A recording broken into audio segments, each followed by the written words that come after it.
विधानसभेच्या 160 ते 170 जागा लढवण्यास भाजपचे नेते आग्रही असल्याची माहिती सूत्रांकडून मिळतेय।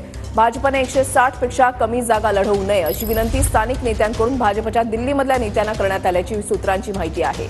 महायुतीमधील तीनही घटक पक्षांकडून जागा वाटपाचा अंदाज घेतला जातोय। राज्यातील विधानसभा निवडणूक ऑक्टोबर-नोव्हेंबरमध्ये लागण्याची शक्यता आहे आणि त्या पार्श्वभूमीवर प्रत्येक पक्षाकडून तयारी जी आहे ती केली जाते। विनायक डावरुंग आमचे प्रतिनिधी अधिक माहिती देतील। विनायक।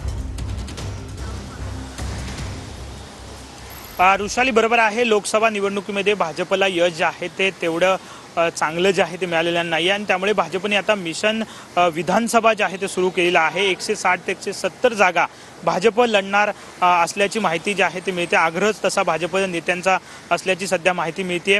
ऑक्टोबर-नोव्हेंबरमध्ये निवडणुका ज्या आहेत ते विधानसभेच्या लागू शकतात आणि यासाठीच भाजपने आता तयारी केलेली आहे। महायुतीतले तिन्ही जे घटक पक्ष आहेत ते आपापले दावे जे आहेत ते करताना पाहायला मिळत आहेत।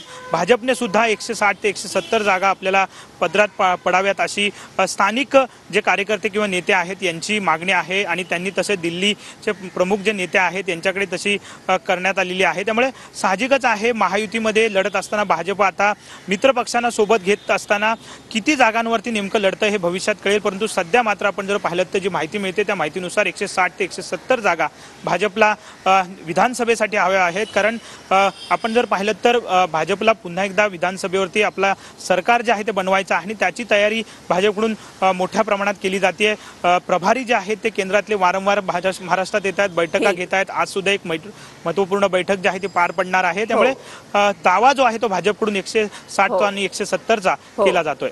नक्कीच धन्यवाद विनायक दिलेल्या सविस्तर माहितीसाठी।